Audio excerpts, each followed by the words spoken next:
ونستغفره ونعوذ بالله من شرور انفسنا ومن سيئات اعمالنا ومن يهده الله فلا مضل له ومن يضلل فلا هادي له ونشهد ان لا اله الا الله ونشهد ان سيدنا ومولانا محمدا عبده ورسوله الذي ارسله بالحق بشيرا ونذيرا وداعيا الى الله باذنه وسراجا منيرا. اما بعد،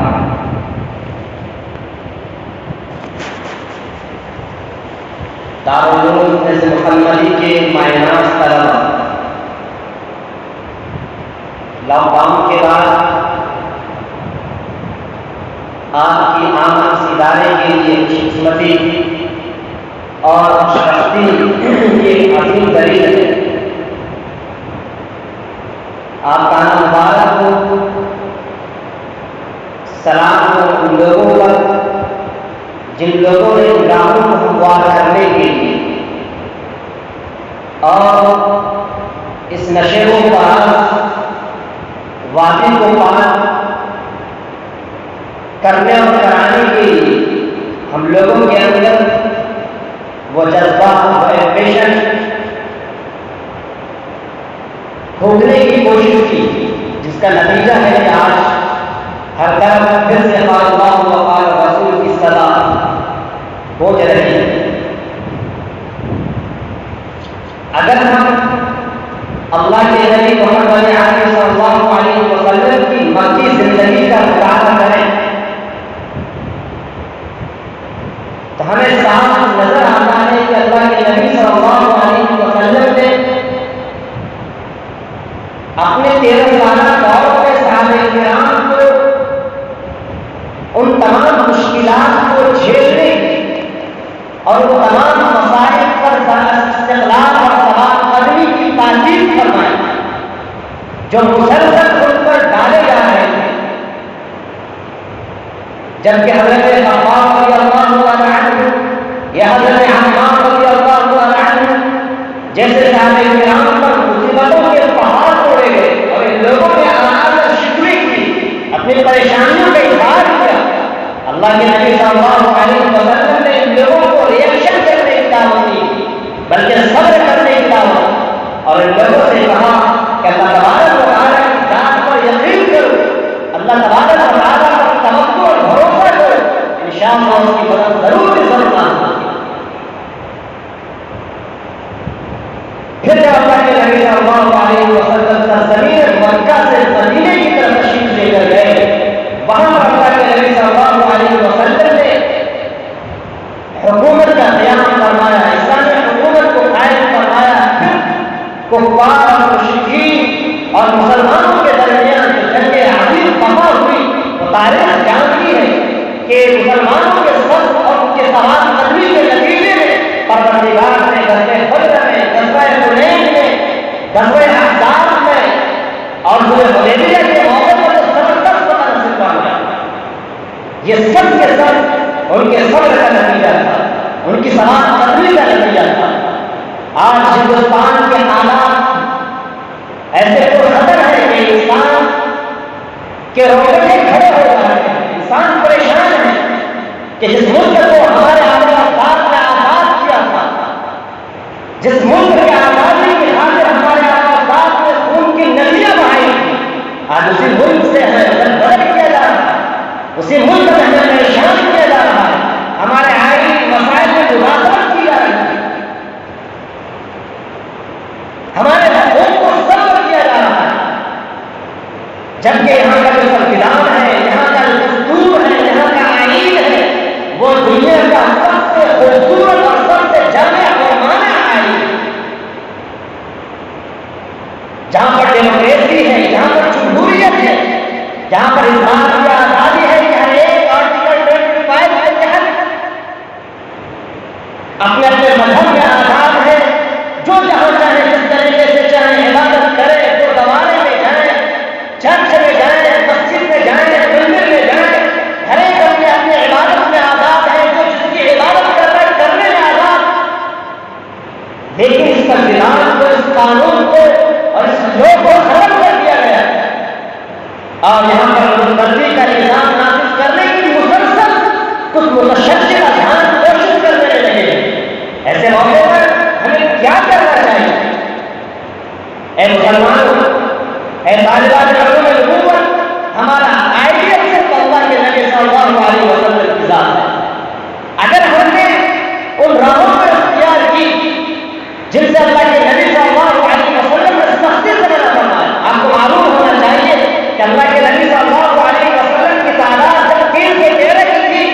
کفار اور مشرکین کو اللہ نے شکست دی،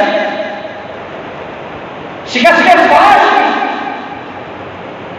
جب چودہ سارے کرام کے ساتھ مدینے سے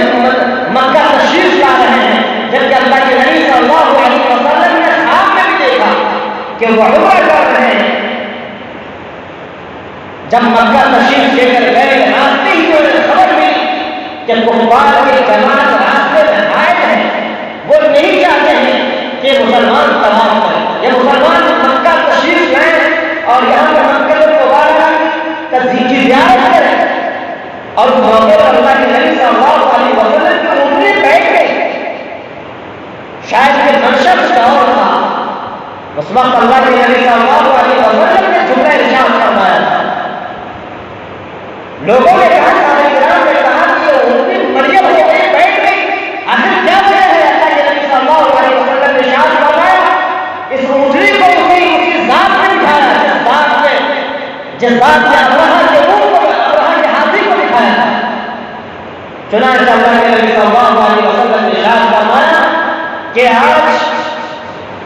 یہ مشرکین جو بھی شرط لاگو کریں، جو بھی شرط نافذ کریں، اگر وہ شرط اسلام اور دین کے خلاف نہ ہو ہم کو قبول کرنے کے تیار ہیں۔ پھر کیا کہنا تھا وہ میں کھڑے ہو جاتے ہیں۔ اس وقت سارے کرام کا خون گرم تھا،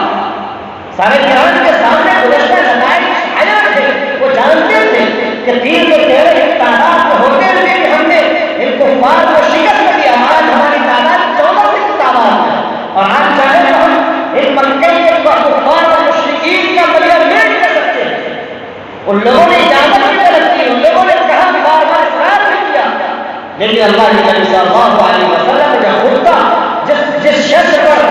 اپنے اونٹنی کو کھڑا کیا تھا، اللہ کے نبی صلی اللہ علیہ وسلم نے فرمایا ہم نے جو کہہ دیا وہ ہو کے رہے۔ چنانچہ آپ کو معلوم ہونا چاہیے حضرت عمر فاروق رضی اللہ تعالیٰ عنہ اس موقع پر ظواہر کو نہیں سمجھ پائے، اب جوش میں آ کر کے اللہ کے نبی صلی اللہ علیہ وسلم سے فرمایا اے اللہ کے نبی کیا ہم برحق نہیں ہے؟ کیا آپ کا دین برحق نہیں ہے؟ کیا آپ برحق نبی نہیں ہے؟ اتنے سارے سخت سوالات اللہ کے نبی صلی اللہ علیہ وسلم سے انہوں نے کیے۔ اللہ کے نبی صلی اللہ علیہ وسلم نے تشفی بخش جوابات کیے، پھر بھی مطمئن نہیں ہوئے، پھر ابو بکر صدیق رضی اللہ عنہ کے پاس آتے ہیں، پھر انہوں نے یہی جوابات کیے، پھر انہوں نے یہی جوابات کیے، ذرہ برابر میں اللہ کے نبی اور حضرت ابو بکر صدیق رضی اللہ عنہ کے جوابات کا فرق نہیں تھے۔ اور اس سے بھی بڑی بات کہ اللہ کے نبی صلی اللہ علیہ وسلم تمام صحابہ کرام سے کہہ رہے ہیں کہ ذرا کرو اپنے جانوروں کو، اپنے بالوں کو ڈھونڈوا لو، لیکن ایک بھی صحابی کھڑے نہیں ہوئے۔ چنانچہ اللہ کے نبی صلی اللہ علیہ وسلم زوجہ مطہرہ حضرت ام سلمہ رضی اللہ عنہ کے پاس تشریف لائے اور ان سے یہی مشورہ کیا کیا جائے؟ ایسا موقع آ گیا کہ صحابہ کرام پریشان ہیں، میری بات سننے تیار ہونے کو تیار نہیں، آخر کیا کروں میں؟ اس وقت حضرت ام سلمہ رضی اللہ عنہ نے فرمایا اے اللہ کے نبی صلی اللہ علیہ وسلم موقع ہی ایسا ہے، انہیں ہر حالت کو چھوڑ دیا جائے، آپ نکلے گھر سے اور آپ اپنے جانوروں کو ذبح کریں، آپ اپنے بالوں کو اڑوائیں، دیکھیے گا کہ نتیجہ کیا نکلتا ہے۔ چنانچہ اللہ کے نبی صلی اللہ علیہ وسلم نے عمل کیا، حضرت ام سلمہ رضی اللہ عنہ کے اس رائے پر اور اس مشورے پر عمل کیا۔ چنانچہ صحابہ کرام نے اللہ کے نبی صلی اللہ علیہ وسلم کے اس عمل کی پیروی کی اور تانتے لگ گئے، جانوروں کا ذبح کرنا شروع ہو گیا اور بالوں کو مڑوانا بھی شروع ہو گیا۔ میرے عزیز دوستو، پتہ یہ چلتا ہے کہ اس کے بعد اللہ کے نبی صلی اللہ علیہ وسلم پر قرآن کی آیت نازل ہوئی تھی، اعوذ باللہ من الشیطان الرجیم انا فتحنا لک فتحا مبینا۔ تب حضرت عمر فاروق رضی اللہ عنہ کو اللہ کے نبی صلی اللہ علیہ وسلم نے بلایا اور کہا کہ دیکھو اللہ تبارک و تعالیٰ نے ہم پر اس قرآن کی آیت کو نازل فرمائی اور فرمایا فتحنا لک فتحا مبینا۔ اور ہم کو معلوم ہونا چاہیے جو معاہدہ ہوا اللہ کے نبی صلی اللہ علیہ وسلم کے درمیان اور کفار کے درمیان اتنے سخت اور سخت معاہدے تھے کہ ایک ظاہر دین اور ظاہر ذہن رکھنے والا یہ سوچ سکتا ہے کہ مسلمان اتنے دبے کچلے کیوں ہیں جو کہ اتنے سخت معاہدوں کو قبول کرنے پر تیار ہیں۔ آپ کو معلوم ہونا چاہیے جو سب سے سخت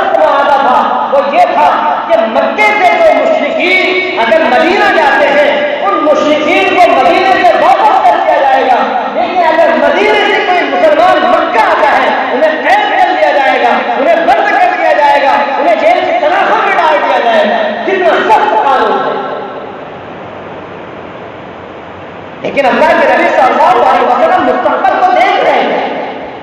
انہیں یقین تھا کہ اللہ تبارک و تعالیٰ کا فیصلہ ضرور ہمارے حق میں نازل ہوگا، اور ہوا ایسا۔ اِنَّا فَتَحْنَا لَكَ فَتْحًا مُبِينًا، آپ کو معلوم ہونا چاہیے سن 6 ہجری سے لے کر سن 8 ہجری تک اس 3 سالہ دور میں اتنی بڑی تعداد میں پورے عرب کے لوگوں نے اسلام قبول کیا، اتنی بڑی تعداد میں اس سے پہلے اللہ کے نبی صلی اللہ علیہ وسلم نے 13 سال مدینہ مکے میں زندگی گزاری، اور اس سے پہلے اللہ کے نبی صلی اللہ علیہ وسلم نے 6 سال مدینہ میں زندگی گزاری۔ اتنی مدت میں اپنے لوگوں نے اسلام قبول نہیں کیا جتنی مدت میں ان 3 سالوں میں مسلمانوں نے لوگوں نے اسلام قبول کیا۔ میرے بھائی کو آج جیسے حالات آئیں گے، یہ آزمائش ہے، آپ آزمائے جاؤ گے، لیکن آپ کی زبان، آپ کے الفاظ، آپ کا اندرون، آپ بغور نہیں ہونا چاہیے۔ احسب الناس ان يتركوا ان يقولوا آمنا وهم لا يفتنون ولقد فتنا الذين من قبلهم فليعلمن الله الذين صدقوا وليعلمن الكاذبين۔ اللہ تبارک و تعالیٰ کی طرف سے آزمائشیں ہیں، آپ کو صبر و استقامت کا مظاہرہ کرنا پڑے گا، لیکن ساتھ ساتھ وَأَعِدُّوا لَهُم مَّا اسْتَطَعْتُم مِّن قُوَّةٍ، یہ قرآن کی آیت ہمیں اس بات کی دعوت دیتی ہے کہ ہم اپنے اندرون کے جواب اپنے آپ کو تیار کریں۔ المؤمن القوی خیر من المؤمن الضعیف، اس طرح سے اللہ کے نبی صلی اللہ علیہ وسلم کے فرمودات جو ہمیں اس بات کی طرف اشارہ کرتے ہیں اپنے آپ کو تیار کرو، خواہ وہ تعلیم کے اعتبار سے تیار ہو، خواہ وہ جسمانی اعتبار سے تیار ہو، خواہ آپ کے قلمی اعتبار سے تیار ہو، خواہ لسانی اعتبار سے تیار ہو۔ لیکن افسوس کی بات تو یہ ہے کہ اگر ہمارے مخالفین نے ہمیں مٹانے کے لیے دن رات اندر کوششیں کی ہیں، اس کے برخلاف ہم نوجوان ہیں جو اپنے آپ کو مسلمان کہتے ہیں، اسلام کا نام لیوا کہتے ہیں، اتنے ہی سست اور کاہلی کا شکار ہے۔ کیوں یہ مدارس اسلامیہ سے وہ طلبا اور ایسی جماعت تیار ہو رہی ہے جو اسلام کی طرح ہم کو نمائندگی کر سکے؟ کیا مدارس اسلامیہ میں انگریزی کی تعلیم نہیں ہو رہی ہے؟ لیکن کیوں نہیں ایک جماعت اسلام سے تیار ہو پا رہے ہیں؟ کیا مدارس اسلامیہ میں عربی کی تعلیم نہیں ہو رہی ہے؟ یقیناً بہت سارے ایسے مدارس ہیں جہاں پر کہ نصاب کے تبدیلی آئی ہے، اور نصاب کے تبدیلی کا مقصد یہی تھا کہ ہمارے مدرسے سے ایسے طلبا تیار ہو جو وقت کے خالد بن ولید ہو، جو وقت کے عبداللہ بن عباس ہو، جو وقت کے عبداللہ بن عمر بن عاص ہو، اور اپنے قوم کی نمائندگی کرے۔ لیکن کہاں ہو رہے ہیں تیار؟ یہ تو بس ایک بہانے ہیں کہ مدارس کی تعلیم دقیانوسی کی شکار ہے، یہ صرف الفاظ ہے، یہ مفازیاں ہیں۔ حقیقت کے اعتبار یہ ہے کہ ہم نے اپنے ذاتی طور پر ہم نے محنت کرنا چھوڑ دیا ہے۔ اگر ہمارے اندر ایک سبق پیدا ہو جائے کہ اسلام ہو رہا ہے، اسلام کی نمائندگی کون کرے گا، ہمارے تمام اکابرین دنیا کو چھوڑ کر چلے جا رہے ہیں، ان کا خرابپور ہوتا چلا جائے، ان کا خرابپور کرنے کے کون آئے گا؟ بڑی بڑی تنظیمیں جو مسلمانوں کی ہیں وہ آپ کو دہائی دے رہی ہیں کہ آ جاؤ مجھے سنبھال لو۔ آپ کو کس نے منع کیا کہ آپ ہندوستان کے آئین کا مطالعہ نہ کریں؟ آپ کو کس نے منع کیا ہے کہ آپ سیاست کے میدان میں نہ آئے؟ آپ کو کس نے منع کیا ہے کہ آپ سنویدھان کا حصہ نہ بنے؟ آپ کو کس نے منع کیا کہ آپ پارلیمان کا حصہ نہ بنے؟ آپ کو یہ حق ہے، آپ کے سنویدھان یہاں اجازت دیتا ہے اس بات کی، لیکن آپ نے کبھی کوشش کرنے کی کوشش کی ہے؟ کبھی قدم اقدام کرنے کی کوشش کی ہے؟ میرے بھائیوں، آج اس بات کی ضرورت ہے آپ لسان اعتبار سے تیار ہو، آپ کی زبان میں پاور ہونا چاہیے، آپ کی زبان میں وہ طاقت ہونی چاہیے کہ ترکی بترکی اسلام کے مخالفین کا جواب دے سکے۔ ایک وقت تھا جب کہ مستشرقین نے اسلام کا طاقت توڑ حملے کیے تھے تو علامہ سلیمان ندوی تیار ہوئے، علامہ شبلی تیار ہوئے، ایک جرجی زیدان جیسا متشدد اور استشراقی ذہن رکھنے والا شخص تیار ہوتا ہے اور اسلام پر زبردست حملہ کرتا ہے۔ وہیں دوسری طرف دارالمصنفین نے ایسے شخصیات کو جنم دیا جنہوں نے مسلسل اپنے تصنیفات کے ذریعے سے، اپنے قلمی تحریر کے ذریعے سے انہوں نے ایسے جوابات کیے کہ مستشرقین کو زبردست شکست کا سامنا کرنا پڑا۔ اور آج پھر سے ایسے غالبی ایسے لوگ پیدا ہو رہے ہیں، شکیل بن حلیم جیسے لوگ پیدا ہو رہے ہیں جو آپ کو